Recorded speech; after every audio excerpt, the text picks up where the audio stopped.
Hi hello welcome to my channel. ಯಾರೆಲ್ಲ ಇನ್ನೂ ಈ ಚಾನಲ್ಗೆ ಸಬ್ಸ್ಕ್ರೈಬ್ ಆಗಿಲ್ಲ ದಯವಿಟ್ಟು ಈ ಕೂಡಲೇ ಸಬ್ಸ್ಕ್ರೈಬ್ ಆಗಿ. ಹಾಗೆಯೇ ಈ ಒಂದು ಕತೆ ತುಂಬ ಇಂಟ್ರೆಸ್ಟಿಂಗ್ ಆಗಿದೆ, ಸ್ವಲ್ಪನೂ ಸ್ಕಿಪ್ ಮಾಡಿದೆ ನೋಡಿ. ಹೆಂಡತಿಗೆ 4 ಮದುವೆ ಮಾಡಿಸಿದ್ದ ಗಂಡ ಅದರ ಹಿಂದಿನ ಕಾರಣ ಕೇಳಿದ್ರೆ ಎಂಥವರಿಗಾದರೂ ಆಶ್ಚರ್ಯ ಆಗೋದು ಗ್ಯಾರಂಟಿ. ನನ್ನ ಹೆಸರು ನಿತಿನ್. ನಾನು ಇಂಜಿನಿಯರಿಂಗ್ ಮಾಡಿ ಒಂದು ಪ್ರತಿಷ್ಠಿತ ಕಂಪನಿಯಲ್ಲಿ ಕೆಲಸ ಮಾಡ್ತಾ ಇದ್ದೀನಿ. ನಮ್ಮನೆಯಲ್ಲಿ ನಮ್ಮ ತಂದೆ ತಾಯಿ ಮತ್ತು ನಾನು ಮಾತ್ರವೇ ಇರೋದು. ನಾನೊಂದು ಕಡೆ ಸೆಟಲ್ ಆದಮೇಲೆ ಒಂದು ಒಳ್ಳೆಯ ಹುಡುಗಿಯನ್ನು ನೋಡಿ ಮದುವೆ ಆಗಬೇಕು ಅಂದ್ಕೊಂಡಿದ್ದೆ. ನಾನಂದುಕೊಂಡಂತೆ ಚೆನ್ನಾಗಿ ಓದಿ ಒಳ್ಳೆ ಕೆಲಸಕ್ಕೆ ಸೇರಿಕೊಂಡಿದ್ದರಿಂದ ಮದುವೆ ಆಗಬೇಕು ಅಂದ್ಕೊಂಡು ನಿರ್ಧಾರ ಕೂಡ ಮಾಡಿದ್ದೆ. ಜೊತೆಗೆ ಮನೆಯಲ್ಲಿ ಅಮ್ಮ ಅಪ್ಪ ಕೂಡ ತುಂಬ ಒತ್ತಾಯ ಮಾಡ್ತಾ ಇದ್ರು. ಅಪ್ಪ ಅಮ್ಮ ಮೊದಲು ಹಳ್ಳಿಯಲ್ಲಿದ್ದರು. ನನಗೆ ಕೆಲಸ ಸಿಕ್ಕಿ ನಾನು ದುಡಿಯುವಂತಾಗಿ ಒಂದು ಒಳ್ಳೆ ಪೊಸಿಷನ್ಗೆ ಬಂದ ಮೇಲೆ, ಹಣಕಾಸಿನಲ್ಲಿ ಸ್ಥಿತಿವಂತನಾದ ಮೇಲೆ ಬೆಂಗಳೂರಿನಲ್ಲಿ ಒಂದು ಫ್ಲ್ಯಾಟ್ ಕೂಡ ತಗೊಂಡೆ. ಜೀವನವು ತುಂಬ ಚೆನ್ನಾಗಿ ನಡೀತಾ ಇತ್ತು. ಮನೆಯಲ್ಲೂ ತುಂಬ ಒತ್ತಾಯ ಮಾಡಿದ್ದರಿಂದ ಮದುವೆ ಆಗಬೇಕು ಅಂತ ಅಂದುಕೊಂಡ ನಾನು ಹುಡುಗಿಯನ್ನು ಹುಡುಕೋಕೆ ಶುರು ಮಾಡಿದೆ. ಆದರೆ ನಾನು ನೋಡಿದ ಹುಡುಗಿಯರು ಯಾರೂ ನನಗೆ ಅಷ್ಟು ಇಷ್ಟವಾಗಲಿಲ್ಲ. ಮದುವೆ ಪ್ರಯತ್ನವಂತೂ ಚಾಲ್ತಿಯಲ್ಲೇ ಇತ್ತು. ಒಂದು ದಿನ ನಾನು ಆಫೀಸ್ನಿಂದ ಮನೆಗೆ ಬರುವಾಗ ನನ್ನ ಕಾರು ಕೆಟ್ಟು ಹೋಯಿತು. ಆಮೇಲೆ ನನಗೆ ಪರಿಚಯ ಇದ್ದ ಒಬ್ಬ ಮೆಕ್ಯಾನಿಕ್ಗೆ ಕಾಲ್ ಮಾಡಿ ಬರೋಕ್ಕೆ ಹೇಳಿ ಕಾರ್ ರೆಡಿ ಮಾಡೋಕ್ಕೆ ಹೇಳಿದ್ರೆ ಅವನು ತುಂಬ ಟೈಮ್ ಆಗುತ್ತೆ ಅಂತ ಹೇಳಿದ. ಆಗ ನಾನು ಸರಿ ರೆಡಿ ಮಾಡಿ ಆಫೀಸ್ ಹತ್ರ ನಾಳೆ ನೀನೇ ತಗೋಬಾ ಅಂತ ಹೇಳಿದೆ. ಮಳೆ ಬೇರೆ ತುಂಬ ಬರ್ತಾ ಇದ್ದಿದ್ದರಿಂದ ಕ್ಯಾಬ್ ಬುಕ್ ಮಾಡಿದೆ. ಆದರೆ ನಾನು ಬುಕ್ ಮಾಡಿದ್ದ ವೆಹಿಕಲ್ ಬರೋಕ್ಕೆ ಇನ್ನೂ ತುಂಬ ಟೈಮ್ ಇತ್ತು. ನಾನು ಕ್ಯಾಬ್ಗೋಸ್ಕರ ವೆಯ್ಟ್ ಮಾಡ್ತಾ ಇದ್ದಾಗ ನನ್ನ ಮುಂದೆ ಒಂದು ಕಾರು ಬಂದು ನಿಂತಿತ್ತು. ನಾನು ಕಾರ್ ನೋಡಿ ಸುಮ್ಮನೆ ಆದೆ. ಆದರೆ ಕಾರ್ ಒಳಗೆ ಡ್ರೈವ್ ಮಾಡ್ತಾ ಇದ್ದ ವ್ಯಕ್ತಿ ವಿಂಡೋ ಓಪನ್ ಮಾಡಿ ಬನ್ನಿ ಸರ್ ಡ್ರಾಪ್ ಮಾಡ್ತೀನಿ ಅಂತ ಕರೆದಿದ್ದರು. ಆಗ ನಾನು ಯಾರೋ ಏನೋ ಅಪರಿಚಿತ ವ್ಯಕ್ತಿ ಜೊತೆ ನಾ ಯಾಕೆ ಹೋಗಬೇಕು ಅಂದ್ಕೊಂಡು ಪರವಾಗಿಲ್ಲ ಸರ್, ನಾನು ಕ್ಯಾಬ್ ಬುಕ್ ಮಾಡಿದ್ದೀನಿ, ಎನಿವೇಸ್ ಥ್ಯಾಂಕ್ಸ್ ಅಂತ ಹೇಳಿ ನಾನು ಬರಲ್ಲ ಅಂತ ಹೇಳಿದೆ. ಆ ವ್ಯಕ್ತಿ ಸರಿ ಆಯಿತು ಅಂತ ಅಲ್ಲಿಂದ ಹೊರಟು ಹೋದರು. ನಾನು ಬುಕ್ ಮಾಡಿದ್ದ ಕ್ಯಾಬ್ ಬಂದ ಮೇಲೆ ಅದರಲ್ಲೇ ಮನೆಗೆ ಹೋದೆ. ನಾನು ಅಪ್ಪ ಅಮ್ಮ ಪ್ರತಿದಿನ ನಮ್ಮ ಮನೆಯ ಪಕ್ಕದಲ್ಲಿ ಇದ್ದ ಪಾರ್ಕ್ಗೆ ವಾಕ್ ಹೋಗ್ತಾ ಇದ್ರು. ಅಲ್ಲಿ ಯಾರೋ ಒಬ್ಬರು ಮದುವೆಯ ಬ್ರೋಕರ್ ವ್ಯಕ್ತಿ ಪರಿಚಯವಾಗಿದ್ದಾರೆ. ಅವರ ಜೊತೆ ಅಪ್ಪ ಅಮ್ಮ ಕೂಡ ತುಂಬ ಸಲಿಗೆಯಿಂದಾನೇ ಮಾತಾಡಿ ನನ್ನ ಮಗನಿಗೆ ಹುಡುಗಿ ಹುಡುಕುತ್ತಾ ಇರುವುದಾಗಿ ಹೇಳಿದ್ದಾರೆ.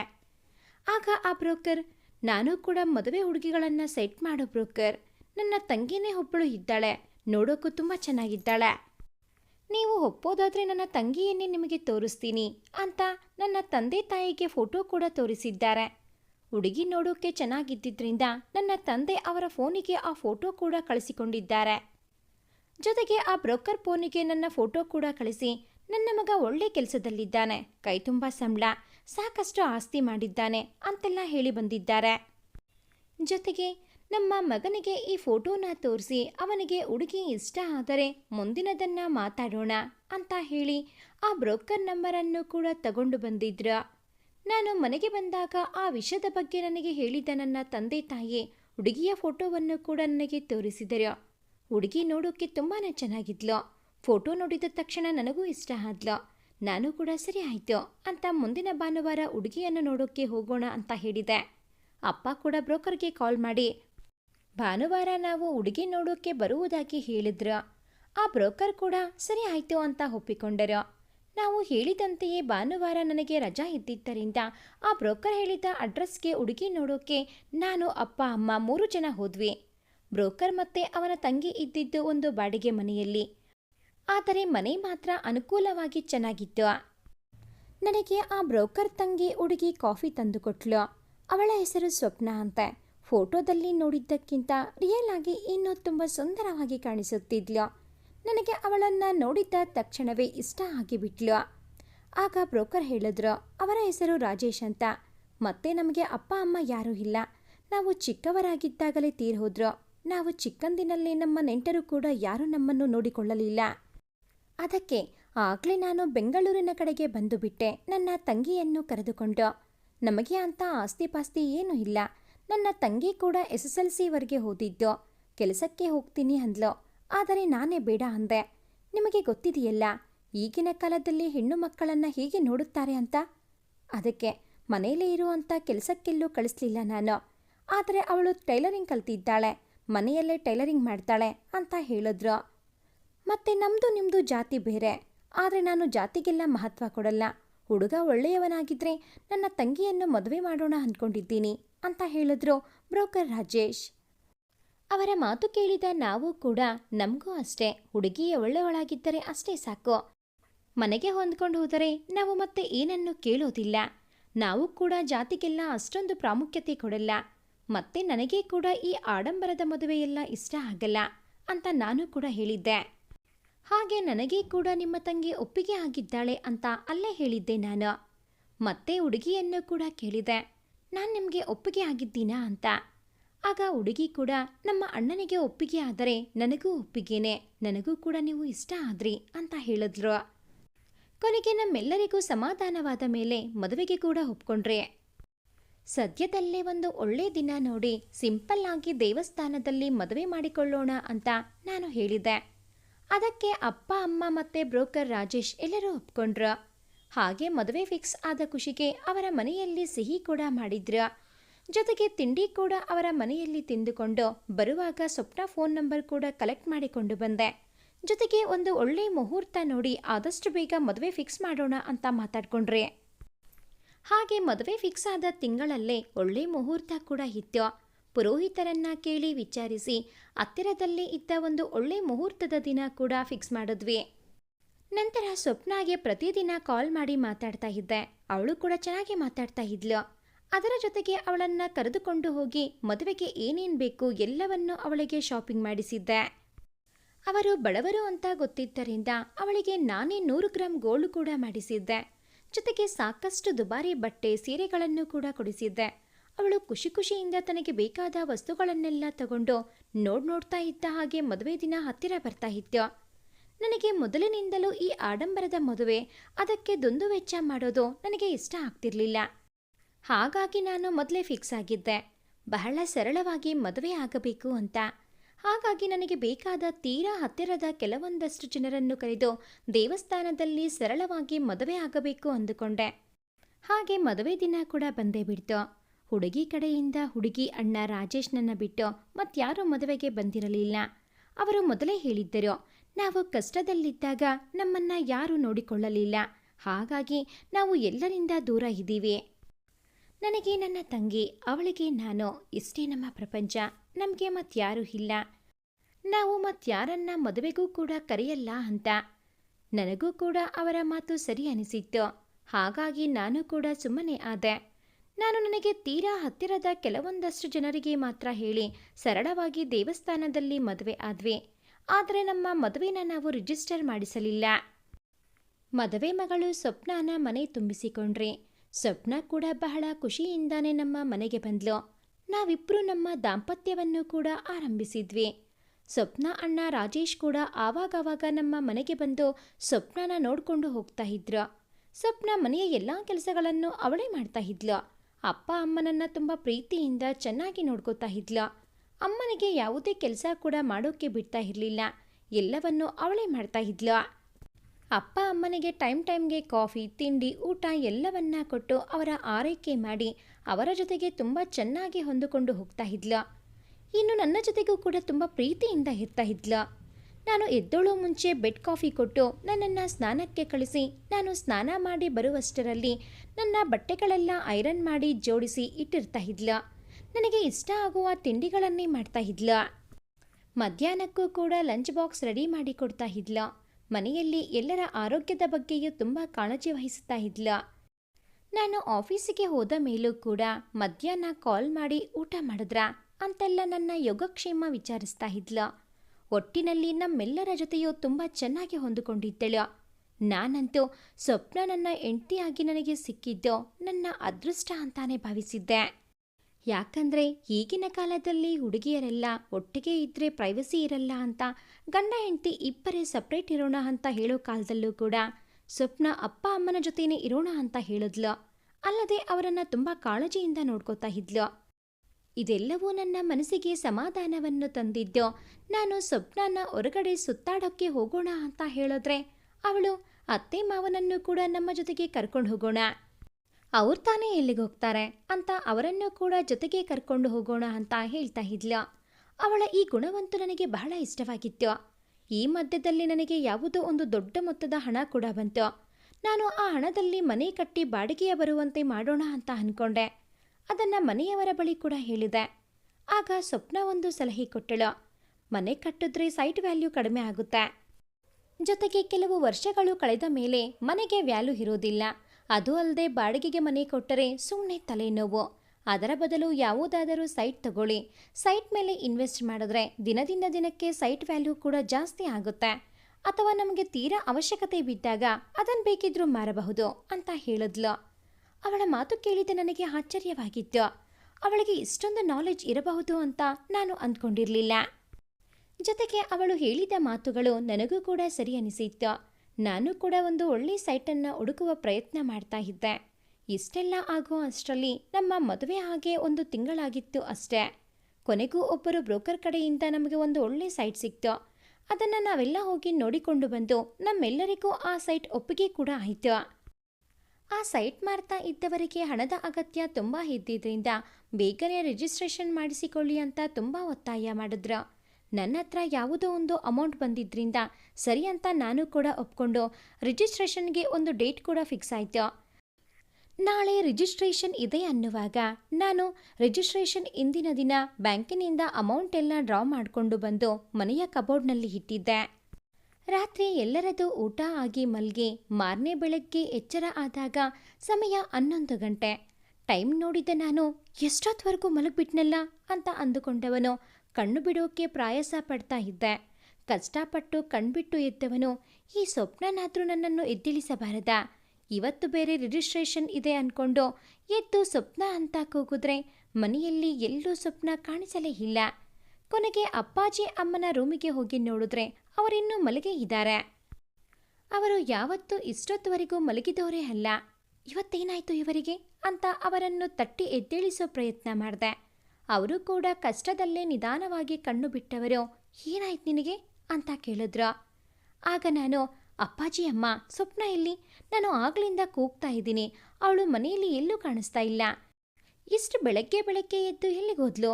ನಿಮ್ಗೇನಾದ್ರೂ ಗೊತ್ತಾ ಅಂತ ಕೇಳಿದಾಗ ಅವರು ಇಲ್ಲ ನಿತಿನ್, ನಮಗೇನೂ ಗೊತ್ತಿಲ್ಲ, ನಮಗೇನೂ ಹೇಳಿಲ್ಲ ಅವಳು. ಫೋನ್ ಮಾಡು ನೋಡೋಣ ಅಂತ ಹೇಳಿದ್ರು. ನಾನು ಕೂಡ ಸರಿ ಅಂತ ಫೋನ್ ಮಾಡಿದ್ರೆ ಫೋನ್ ಸ್ವಿಚ್ ಆಫ್ ಬರ್ತಾ ಇತ್ತು. ಕೊನೆಗೆ ಆಚೆಗೆ ಹೋಗಿ ನೋಡಿದ್ರೆ ಮೇನ್ ಡೋರ್ ಓಪನ್ ಆಗಿತ್ತು. ಹೊರಗಡೆ ಎಲ್ಲೂ ಕೂಡ ಸ್ವಪ್ನ ಕಾಣಿಸಲಿಲ್ಲ. ನನಗೆ ಒಂದು ಕ್ಷಣ ಗಾಬರಿ ಆಯಿತು. ಜೊತೆಗೆ ಏನು ಮಾಡಬೇಕು ಅಂತ ಕೂಡ ಗೊತ್ತಾಗದೆ ತಲೆಯನ್ನು ಒತ್ತಿ ಹಿಡಿದು ಸೋಫಾ ಮೇಲೆ ಸುಮ್ಮನೆ ಕೂತೆ. ಆಗ ನನ್ನ ತಲೆಯಲ್ಲಿ ಒಂದು ಅನುಮಾನ ಮೂಡಿತ್ತು. ಸೀದಾ ಮೇಲೆ ನನ್ನ ರೂಮಿಗೆ ಓಡಿ ಹೋದೆ. ಸ್ವಪ್ನ ಫೋನ್ ಅಲ್ಲೇ ರೂಮಲ್ಲಿದ್ದ ಟೇಬಲ್ ಮೇಲೆ ಇತ್ತು. ತಕ್ಷಣ ಕಬೋರ್ಡ್ ತೆಗೆದು ನೋಡಿದೆ. ಕಬೋರ್ಡ್ ತೆಗೆದು ನೋಡಿದ ನನಗೆ ದೊಡ್ಡ ಆಘಾತವೇ ಆಗಿತ್ತು. ಯಾಕಂದರೆ ನಿನ್ನೆ ತಾನೇ ನಾನು ಡ್ರಾ ಮಾಡಿಕೊಂಡು ಬಂದಿದ್ದ ಹಣ ಕಬೋರ್ಡ್ನಲ್ಲಿ ಇರಲಿಲ್ಲ. ಜೊತೆಗೆ ಒಡವೆ ಬಾಕ್ಸ್ಗಳೆಲ್ಲ ಖಾಲಿಯಾಗಿತ್ತು. ನನಗಂತೂ ಒಂದು ಕ್ಷಣ ತಲೆ ತಿರುಗಿದಂತಾಗಿತ್ತು. ಯಾಕಂದರೆ ಅದಾಗಲೇ ನನಗೆ ತಿಳಿದು ಹೋಗಿತ್ತು ಇದೆಲ್ಲ ಸ್ವಪ್ನದೇ ಕೆಲಸ ಅಂತ. ಹೌದು, ಅವಳು ಮನೆಯಲ್ಲಿದ್ದ ದುಡ್ಡು ಒಡವೆ ಎಲ್ಲವನ್ನೂ ತಗೊಂಡು ಮನೆ ಬಿಟ್ಟು ಓಡಿ ಹೋಗಿದ್ಲು. ಅಯ್ಯೋ ದೇವರೇ, ಇದು ಎಂಥ ಕೆಲಸ ಆಯಿತು, ಈಗ ಏನು ಮಾಡಲಿ ಅಂತ ನಾನು ಯೋಚಿಸುತ್ತಾ ಇದ್ದವನು ತಕ್ಷಣ ಸ್ವಪ್ನ ಅಣ್ಣ ರಾಜೇಶ್ ನಂಬರ್ಗೆ ಕಾಲ್ ಮಾಡಿದೆ. ಅವನ ನಂಬರ್ ಕೂಡ ಸ್ವಿಚ್ ಆಫ್ ಬರ್ತಾ ಇತ್ತು. ತಕ್ಷಣ ಎದ್ದು ಸೀದಾ ರಾಜೇಶ್ ಮನೆಯ ಬಳಿಗೆ ಹೋದೆ. ಆದರೆ ಅದಾಗಲೇ ರಾಜೇಶ್ ಮನೆಯನ್ನ ಖಾಲಿ ಮಾಡಿದ್ದೆ. ಅಕ್ಕಪಕ್ಕದವರಲ್ಲಿ ವಿಚಾರಿಸಿದಾಗ ಅವರು 3 ತಿಂಗಳ ಹಿಂದೆ ಅಷ್ಟೇ ಇಲ್ಲಿಗೆ ಬಂದದ್ದು. ಆದರೆ ಯಾಕೋ 1 ವಾರದ ಹಿಂದೆ ದಿಢೀರಂತ ಮನೆ ಖಾಲಿ ಮಾಡಿ ಹೊರಟು ಹೋದ್ರು ಅಂತ ಹೇಳಿದ್ದರು. ಇದೆಲ್ಲವನ್ನ ಕೇಳಿದ ನನಗೆ ನಿಂತ ನೆಲವೇ ಕುಸಿದ ಅನುಭವವಾಗಿತ್ತು. ಸ್ವಪ್ನ ಹೀಗೆಲ್ಲ ಮಾಡೋಕ್ಕೆ ಸಾಧ್ಯವಾ? ಅವಳು ಮಾಡಿರೋ ಕೆಲಸ ನನ್ನ ಕಣ್ಮುಂದೆ ಸಾಕ್ಷಿ ಸಮೇತ ಕಾಣ್ತಾ ಇದ್ರು. ಅದನ್ನು ನಂಬೋಕೆ ನನ್ನ ಮನಸ್ಸು ಒಪ್ತಾ ಇರಲಿಲ್ಲ. ಯಾಕಂದರೆ ನಾನು ಅವಳನ್ನು ತುಂಬ ನಂಬಿದ್ದೆ. ಎಲ್ಲದಕ್ಕಿಂತ ಹೆಚ್ಚಾಗಿ ನಾನು ಅವಳನ್ನು ಮನಸಾರೆ ಪ್ರೀತಿಸ್ತಾ ಇದ್ದೆ. ಆದರೆ ಅವಳು ನನಗೆ ಇಂತಹ ನಂಬಿಕೆ ದ್ರೋಹದ ಕೆಲಸ ಮಾಡಿದ್ದಾಳೆ ಅಂದರೆ ನನ್ನ ಮನಸ್ಸಿಗೆ ನಂಬೋಕೆ ತುಂಬಾ ಕಷ್ಟ ಆಗ್ತಾ ಇತ್ತು. ಆದರೆ ನಮ್ಮದೇ ಬೇರೆ ವಿಧಿ ಇಲ್ಲ. ಯಾಕಂದರೆ ಇದೇ ಸತ್ಯ ಅಲ್ವಾ? ಕೊನೆಗೆ ನಾನು ಸೀದಾ ಮನೆಗೆ ಬಂದು ನಮ್ಮ ಮದುವೆಯ ಫೋಟೋಗಳನ್ನು ತಗೊಂಡು ಸೀದಾ ಪೊಲೀಸ್ ಸ್ಟೇಷನ್ಗೆ ಹೋದೆ. ಅಲ್ಲಿ ನನಗಾಗಿರೋ ಅನ್ಯಾಯದ ಕುರಿತು ಎಲ್ಲವನ್ನ ವಿವರವಾಗಿ ಬರೆದು ಕಂಪ್ಲೇಂಟ್ ಕೊಟ್ಟೆ. ಎಂತಹ ವಿಪರ್ಯಾಸ ಅಂದರೆ ಅವಳ ಹೆಸರು ಸ್ವಪ್ನ, ಅವರ ಅಣ್ಣನ ಹೆಸರು ರಾಜೇಶ್. ಜೊತೆಗೆ ನಮ್ಮ ಮದುವೆಯ ಕೆಲವೊಂದಷ್ಟು ಫೋಟೋ ವಿಡಿಯೋಗಳು ಇದಿಷ್ಟರ ಹೊರತಾಗಿ ನನ್ನ ಬಳಿ ಅವರ ಬಗ್ಗೆ ಬೇರೆ ಯಾವ ಮಾಹಿತಿಯೂ ಇಲ್ಲ. ನನ್ನ ಕಥೆಯನ್ನು ಕೇಳಿದ ಪೊಲೀಸರು ನಕ್ಕು ಬಿಟ್ಟಿದ್ದರು. ಕೇಳಿದ್ರೆ ಹೆಂಡತಿ ಅಂತೀಯ, ಅವಳ ಬಗ್ಗೆ ಹಿಂದೆ ಮುಂದೆ ಏನೂ ಗೊತ್ತಿಲ್ಲದೆ ಮದುವೆ ಆದ್ಯಾ ಅಂತ ನಕ್ಕರು. ನನ್ನ ಕಂಪ್ಲೇಂಟನ್ನು ತಗೊಂಡಿದ್ದರು. ಕಂಪ್ಲೇಂಟ್ ಕೊಟ್ಟ ನಾನು ಸೀದಾ ಮನೆಗೆ ಬಂದಿದ್ದೆ. ಅಪ್ಪ ಅಮ್ಮನಿಗೆ ನಡೆದಿರೋ ಎಲ್ಲ ಘಟನೆಗಳನ್ನು ಸಂಪೂರ್ಣವಾಗಿ ವಿವರಿಸಿದ್ದೆ. ಆಗ ಅಮ್ಮ, ಮಳ್ಳಿ ಹಾಗೆ ಇದ್ದವಳು ಹೀಗೆಲ್ಲ ಮಾಡಿ ಹೋದ್ಲಾ? ನಮ್ಮ ಮಗಳೇ ಅನ್ಕೊಂಡಿದ್ರಿ ಅವಳನ್ನ, ಆದರೆ ಅವಳು ಇಂಥ ಕೆಲಸ ಮಾಡಿಬಿಟ್ಲಲ್ಲ ಅಂತ ತುಂಬ ನೊಂದುಕೊಂಡರು. ಕೊನೆಗೆ ಅವರಿಬ್ಬರನ್ನು ಸಮಾಧಾನ ಮಾಡಿದ ನಾನು ಸೀದಾ ರೂಮಿಗೆ ಹೋಗಿ ಡೋರ್ ಹಾಕಿ ಬೆಡ್ ಮೇಲೆ ಹಂಗಾತ ಮಲಗಿಬಿಟ್ಟೆ. ಎಷ್ಟೇ ತಡೆದರೂ ಕಣ್ಣಿಂದ ಕಣ್ಣೀರು ನಿಲ್ತಾನೆ ಇಲ್ಲ. ಮನಸ್ಸಲ್ಲಿ ಹೇಳಲಾಗದ ಸಂಕಟ ಆಗ್ತಾ ಇದೆ.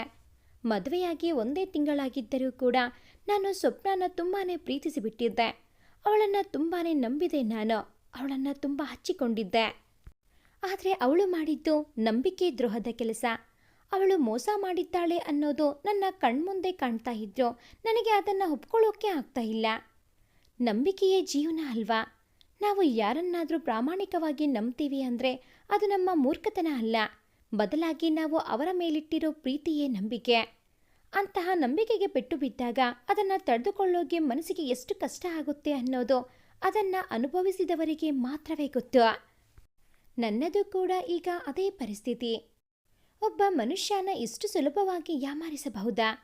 ಖಂಡಿತ ಯಾಮಾರಿಸಬಹುದು. ಅದಕ್ಕೆ ಜೀವಂತ ಸಾಕ್ಷಿ ನಾನೇ ಇದ್ದೀನಲ್ಲ. ಸ್ವಪ್ನ ಕೊಂದಿದ್ದು ನನ್ನ ಪ್ರೀತಿ ನಂಬಿಕೆನ.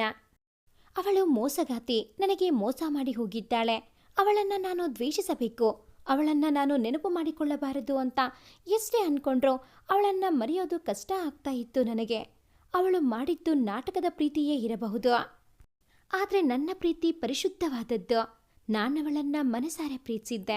ಆದರೆ ಅವಳು ನನ್ನ ಪ್ರೀತಿ ನಂಬಿಕೆಗೆ ಬಹಳ ದೊಡ್ಡ ಪೆಟ್ಟನ್ನೇ ಕೊಟ್ಟು ಹೋಗಿದ್ಲು. ಜೊತೆಗೆ ಅಪರಿಚಿತರನ್ನ ನಂಬಬಾರದು ಅನ್ನೋ ಪಾಠವನ್ನು ಕೂಡ ಚೆನ್ನಾಗಿ ಕಲಿಸಿಕೊಟ್ಟು ಹೋದ್ಲು. ಇದೇ ಬೇಸರದಲ್ಲಿ ಅವತ್ತೆಲ್ಲ ಆಫೀಸ್ಗೂ ಹೋಗಲಿಲ್ಲ ನಾನು. ಜೊತೆಗೆ ರಿಜಿಸ್ಟ್ರೇಷನ್ ಕೂಡ ಕ್ಯಾನ್ಸಲ್ ಆಯಿತು. ಆದರೆ ಮಾರನೇ ದಿನ ನನಗೆ ನಾನೇ ಸಮಾಧಾನ ಮಾಡಿಕೊಂಡ ನಾನು ಆಫೀಸ್ಗೆ ಹೋದೆ.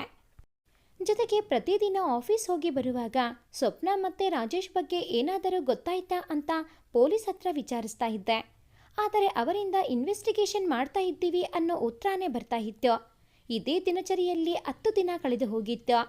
ಒಂದು ದಿನ ಬೆಳಗ್ಗೆಯೇ ಕಾಲ್ ಮಾಡಿದ ಇನ್ಸ್ಪೆಕ್ಟರ್ ನನ್ನನ್ನು ಸ್ಟೇಷನ್ಗೆ ಬರೋಕ್ಕೆ ಹೇಳಿದ್ರು.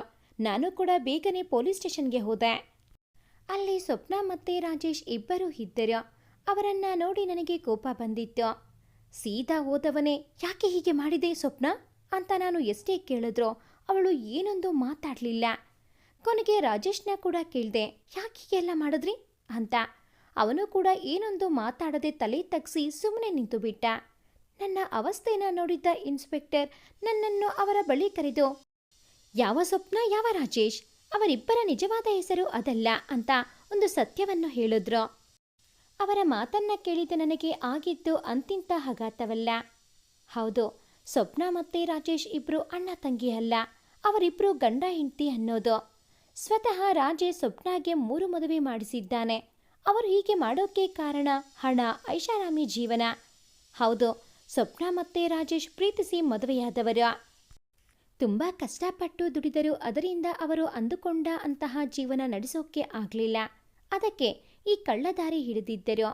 ಯಾವುದಾದರೂ ಒಂದು ಊರಿಗೆ ಹೋಗಿ ಅಲ್ಲಿ ನಾವಿಬ್ರು ಅಣ್ಣ ತಂಗಿ ಅಂತ ಹೇಳ್ಕೊಂಡು ಒಂದು ಮನೆ ಮಾಡಿಕೊಂಡು ಅಲ್ಲೇ ಇರೋದು. ಜೊತೆಗೆ ರಾಜೇಶ್ ನಾನೊಬ್ಬ ಮದುವೆ ಬ್ರೋಕರ್ ಅಂತ ಹೇಳೋದು. ಯಾರಾದರೂ ಅವನ ಮಾತನ್ನು ನಂಬಿ ಹುಡುಗಿ ತೋರಿಸಿ ಅಂದರೆ ನನ್ನ ತಂಗಿನೇ ಇದ್ದಾಳೆ ಅಂತ ಸ್ವಪ್ನನ ತೋರಿಸುವುದು. ಅವರು ಒಪ್ಕೊಂಡ್ರೆ ನಮಗೆ ಯಾರೂ ಇಲ್ಲ, ನಾವು ಅನಾಥರು, ಹಾಗಾಗಿ ಮದುವೆಗೆ ನಾವು ಯಾರನ್ನು ಕರೆಯೋದಿಲ್ಲ ಅಂತ ಹೇಳಿ ಮದುವೆ ಆಗೋದು. ನಂತರ 1 ತಿಂಗಳು ಗಂಡನ ಮನೆಯವರ ವಿಶ್ವಾಸ ಗಳಿಸಿ ಮನೆಯಲ್ಲಿದ್ದ ದುಡ್ಡು, ಒಡವೆ ಎಲ್ಲವನ್ನ ದೋಚಿ ಅಲ್ಲಿಂದ ಪರಾರಿ ಆಗೋದು. ಮತ್ತೆ ಬೇರೆ ಕಡೆ ಹೋಗಿ ಬೇರೊಂದು ಹೆಸರನ್ನ ಇಟ್ಕೊಂಡು ಅಲ್ಲೂ ಕೂಡ ಇದೇ ರೀತಿ ಮೋಸ ಮಾಡೋದು. ಹೀಗೆ 4 ಬಾರಿ ತನ್ನ ಹೆಂಡತಿಗೆ ಮದುವೆ ಮಾಡಿಸಿದ್ದಾನೆ ರಾಜೇಶ್ ಅನ್ನೋದು ಪೊಲೀಸರ ತನಿಖೆಯಿಂದ ಗೊತ್ತಾಗಿತ್ತು. ಇದನ್ನೆಲ್ಲ ಕೇಳಿದ ನನಗೆ ತಲೆ ಸುತ್ತಿದಂತಾಗಿತ್ತು. ಈ ಕಾಲದಲ್ಲಿ ಯಾರನ್ನು ನಂಬಬೇಕು, ಯಾರನ್ನ ನಂಬಬಾರದು ಏನೊಂದು ಗೊತ್ತಾಗೋದಿಲ್ಲ. ಕೊನೆಗೆ ಪೊಲೀಸರು ನನ್ನಿಂದ ಸ್ವಪ್ನ ಮತ್ತು ರಾಜೇಶ್ ದೋಚಿದ್ದ ಹಣ ಮತ್ತು ಒಡವೆ ಎಲ್ಲವನ್ನ ನನಗೆ ವಾಪಸ್ ಸಿಗುವಂತೆ ಮಾಡಿದ್ರು. ಹಾಗೆ ಅವರಿಬ್ಬರಿಗೂ ಶಿಕ್ಷೆ ಕೂಡ ಆಗುವಂತೆ ಮಾಡಿದ್ರು. ಇದನ್ನೆಲ್ಲ ನೋಡಿ ನನಗೆ ಮದುವೆಯೇ ಬೇಡ ಅನ್ನುವಂತೆ ಆಗಿತ್ತು. ಎಲ್ಲರನ್ನೂ ಅನುಮಾನದ ದೃಷ್ಟಿಯಲ್ಲಿ ನೋಡೋಕೆ ಶುರು ಮಾಡಿದ್ದೆ ನಾನು. 4 ವರ್ಷ ಹಾಗೆ ಒಬ್ಬನೇ ಒಂಟಿಯಾಗಿ ಇದ್ದೆ. ಕೊನೆಗೆ ಅಪ್ಪ ಅಮ್ಮ, ನಮಗೂ ವಯಸ್ಸಾಗ್ತಾ ಬಂತು, ದಯವಿಟ್ಟು ಮದುವೆ ಮಾಡ್ಕೊ, ನಿನ್ನ ಮದುವೆನ ನೋಡಿ ನಾವು ಕಣ್ಮುಚ್ತೀವಿ ಅಂತ ಏನೇನೋ ಮಾತುಗಳ ಆಡಿ ಕೊನೆಗೂ ನನ್ನನ್ನು ಕನ್ವಿನ್ಸ್ ಮಾಡಿದ್ರು. ಕೊನೆಗೆ ವಿಧಿ ಇಲ್ಲದೆ ನಾನು ನಮಗೆ ಪರಿಚಯ ಇದ್ದ ನಮ್ಮ ಸಂಬಂಧಿಕರಲ್ಲೇ ಒಂದು ಹುಡುಗಿನ ನೋಡಿ ಮದುವೆ ಆದೆ. ನಾನು ಮದುವೆಯಾಗಿ 3 ವರ್ಷ ಆಯಿತು. ನನಗೆ ಒಬ್ಬ ಮಗ ಕೂಡ ಇದ್ದಾನೆ. ಈಗ ನಾನು ಹೆಂಡತಿ ಮಗನೊಂದಿಗೆ ತುಂಬ ಖುಷಿಯಾಗಿ ಜೀವನ ನಡೆಸುತ್ತಿದ್ದೇನೆ. ಯಾರೋ ಒಬ್ಬರು ಮೋಸ ಮಾಡಿದರು ಅಂತ ಎಲ್ಲರೂ ಮೋಸ ಮಾಡುವವರೇ ಇರುವುದಿಲ್ಲ ಈ ಪ್ರಪಂಚದಲ್ಲಿ. ನಮ್ಮನ್ನು ನಿಜವಾಗಿಯೂ ಪ್ರೀತಿಸುವವರು ಸಹ ನಮಗೆ ಸಿಗುತ್ತಾರೆ.